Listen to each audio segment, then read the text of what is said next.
मित्रों, यह एक सवाल है कि अच्छे लोगों की मृत्यु जल्दी क्यों हो जाती है। अक्सर यह देखा जाता है कि अच्छे से और धर्म से चलने वाले लोगों की मृत्यु अक्सर जल्दी ही हो जाती है। शास्त्रों में तो बताया गया है कि कलयुग में लोगों की उम्र 30 साल ही रह जाएगी और कलयुग का अंत होते होते आपने यह भी सुना होगा कि भगवान अच्छे लोगों को जल्दी बुला लेते हैं। यह फैसला तो भगवान ही करते हैं कि किसकी उम्र कितनी है। आप यह कहावत भी जरूर सुनेंगे कि जितनी चाबी भरी राम उतनी ही तमाशा करते हैं। दोस्तों, इस कहावत से साफ हो जाता है कि किसकी मृत्यु कब होती है यह भगवान ही तय करते हैं। वैसे तो अच्छे लोगों की मौत जल्दी हो जाने के पीछे कई कारण होते हैं, लेकिन पहले कारण को समझने के लिए आपको यह जानना होगा कि हम जो कुछ भी इस जन्म में करते हैं उसका जवाब हमें ऊपर यमराज को देना होता है। यदि उसका पाप का पलड़ा भारी होता है तो उसे नरक में तपस्या काटनी पड़ती है, और यदि पुण्य का पलड़ा भारी हो तो उसे स्वर्ग का सुख मिलता है, और यही चक्र कई युगों तक चलता रहता है जब तक उसे मोक्ष की प्राप्ति नहीं होगी। इस मृत्युलोक में हर कोई अपने छोटे से कम के लिए आता है। कोई आत्मा इंसान बनता है तो कोई जानवर के शरीर में प्रवेश करता है। ये उसके संबंधित कर्मों के आधार पर ही तय होता है। इसके अलावा उनके जन्म देने वाले माता पिता के संस्कार भी उनके अंदर आते हैं। इसके बाद वो जो कर्म करेगा उसके होश से उसे पुण्यात्मा या फिर दुरात्मा कहा जाता है। अब यही पुण्य आपकी मृत्यु की तारीख को भी बदल देते हैं। जिस तरह से एक जज जेल में रहने वाले कैदी के व्यवहार को देखकर उसकी सजा कम कर देता है, ठीक उसी तरह भगवान भी देखते हैं कि इंसान मौत में जाने के बाद अच्छा कर्म कर रहा है और उसे अपने की सजा मिली है, और जब उन्हें लगता है कि अब उसे मृत्यु लोक में नहीं रहना चाहिए तब वह उसे बुला रहे हैं। भगवान के विधान के अनुसार प्रत्येक व्यक्ति को केवल इतना ही दंड दिया जाना चाहिए जितना कि पाप किया जाता है। अब क्योंकि अच्छे लोगों के पाप कर्म बुरे लोगों के पाप कर्मों की तुलना में अधिक होते हैं, इसलिए अच्छे लोग अपने पापों का फल जल्दी ही कम लेते हैं। हिंदू धर्म की मान्यता है कि भगवान हर अच्छे व्यक्ति को किसी न किसी उद्देश्य के साथ मृत्यु लोक में मान्यता देते हैं, और भगवान का अपना अवतार लक्ष्यों में शामिल होता है।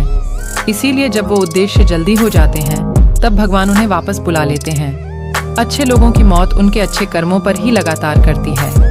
इसके अलावा आपको ये भी बताते हैं कि जो लोग ये कहते हैं कि मरने के बाद इंसान खाली हाथ जाता है, उन्हें जान लेना चाहिए कि 3 चीजें ऐसी हैं जो मरने के बाद भी उनके साथ जाती हैं। एक है विशिष्ट कर्म, दूसरा है स्मृति और तीसरा है जागृत। इसीलिए अब आप किसी से ये मत कहना कि आप खाली हाथ आए थे और खाली हाथ छोड़ देंगे। इसकी वजह है मनुष्य में सत्य एवं असत्य का विवेक ही हमारी बुद्धि का होना। लेकिन इस धरती पर हम दुनियादारी के चक्र में कुछ इस तरह फंस जाते हैं कि हमारी बौद्धिक सीमा में ही सिमट कर रह जाती है। हम सब कुछ अंतर्निहित सुखों को ही मानक सब कुछ मानते हैं। यही गलती हम कर जाते हैं, क्योंकि इसके बावजूद कोई भी व्यक्ति यह दावा नहीं करता कि वह पूरी तरह से सुखी है। सच्चाई ये है कि हमें सामान्य मानव जीवन के उद्देश्य का पर्दाफाश करने के लिए निरंतर प्रयास करते रहना चाहिए। ये सच है कि आपके और आपके परिवार के भरण पोषण की जिम्मेदारी हमारी है और हमें इसे हर हाल में निभाना चाहिए।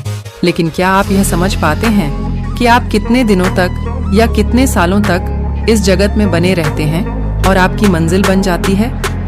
तो इन कार्ड के उत्तर में ज्यादातर लोग यही कहते हैं कि पता नहीं, ऐसे लोग बड़े ही अजीब होते हैं। वो यात्रा तो कर रहे हैं पर यात्रा के संबंध में उन्हें कुछ जानकारी नहीं होती। क्या आपने कभी एकांत में यह सोचा है कि आपका यह मानव जीवन क्यों मिला है? तो दोस्तों, महाभारत में युधिष्ठिर महाराज के एक प्रश्न के उत्तर में भीष्म पितामह ने कहा था कि किसी से बढ़कर कोई भी जीव नहीं है।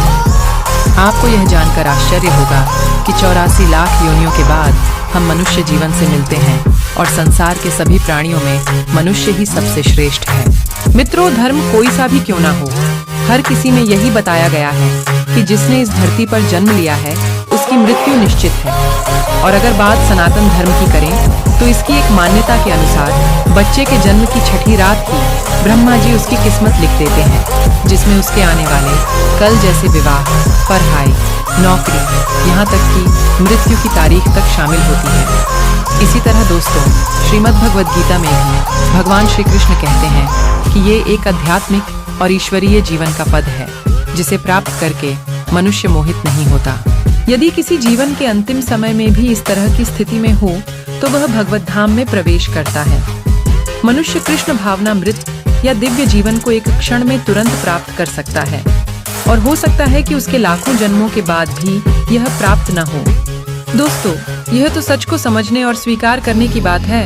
भगवत गीता कहती है कि वास्तविक जीवन शुरू किया गया यह उद्यम जीवन के साथ होता है।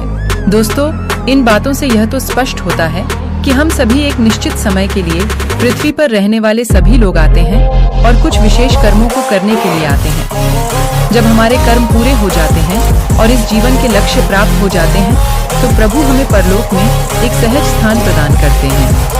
भगवान कृष्ण और अन्य कहते हैं कि वास्तविक जीवन तब शुरू होता है जब यह भौतिक जीवन समाप्त हो जाता है। मित्रों, जो लोग सदाचारी होते हैं और जीवन में अच्छे कर्म किए होते हैं वे वास्तव में विशेष होते हैं। जब उनकी मृत्यु का समय निश्चित हो जाता है तो दोस्तों, वे इस दुनिया को छोड़कर आगे की यात्रा जारी रखते हैं। जय श्री कृष्ण मित्रों, राधे राधे।